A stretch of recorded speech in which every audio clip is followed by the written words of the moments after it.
মা গো, তুমি ঘুমিয়ে আছো ছোট্ট মাটির ঘরে। আজ কতদিন হয় না তোমার সাথে দেখা। জানি না তুমি কেমন আছো সেই ছোট্ট মাটির ঘরে। আল্লাহ যাতে তোমাকে সেই কবরে জান্নাতবাসী করে।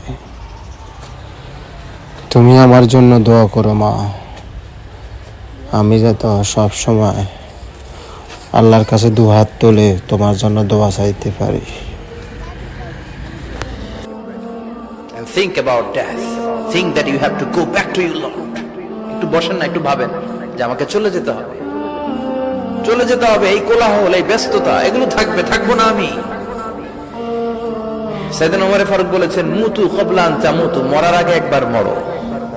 হাসিবু ক্বাবলা আন তুহাসাবু আলাইকুম, তোমার হিসাব নেওয়ার আগে তুমি একবার নিজের হিসাবটা করো না। কাগজ বের করে একটু লিখো না, কি কি ভালো কাজ করছিলা যেগুলো দিয়ে নাজাতের ওসিলা হতে পারে, 1 2 3, আর কি কি আকাম কুকাম করছো দেখো না, লিখে দেখো তোমার অবস্থাটা কি। মরার আগে একবার মরো। মরার আগে খাটের মধ্যে শুয়ে শটান করে চোখ বন্ধ করে একবার মরার ভান করে দেখেন কেমন লাগে।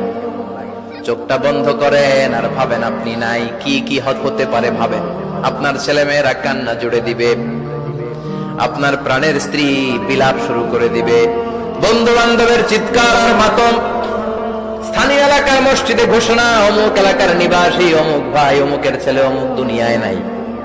সব আত্মীয়রা চলে আসবে, ফেসবুকে স্ট্যাটাস দেয়া হবে, সবাই সবাইকে জানাবে বিকাল 4টায় অমুক হাই স্কুল ময়দানে আপনার জানাজা।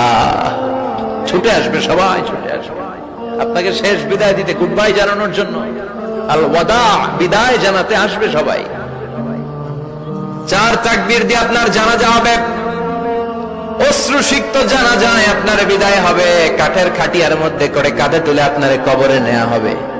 আগে থেকে খুঁড়ে রাখা কবরটার মধ্যে আপনারে বিছিয়ে দেয়া হবে। বাঁশের কচি দিয়ে তার উপরে মাটির চাপা দিয়ে সব চলে যাবে। ভাবেন না একবার চোখ বন্ধ করে, this is the circle of life, this is the nature of life. এটা সবার হবে, আমার হবে, আপনার হবে। এত মায়া, এত ভালোবাসা কই যাবে? কেউ থাকবে না, সবাই আপনার অন্ধকার কবরে রেখে দিয়ে চলে আসবে। উপরে বাঁশের কঞ্চি, তার উপরে মাটির চাপা, অন্ধকার আর অন্ধকার। এই অন্ধকার যেন শেষ হতে চায় না, শুধুই অন্ধকার, ঠিক কিনা?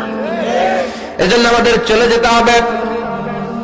দাদা গেল, চাচা গেল, মামা গেল, আমাদেরকেও যেতে হবে, জোরে কোন ঠিক কিনা?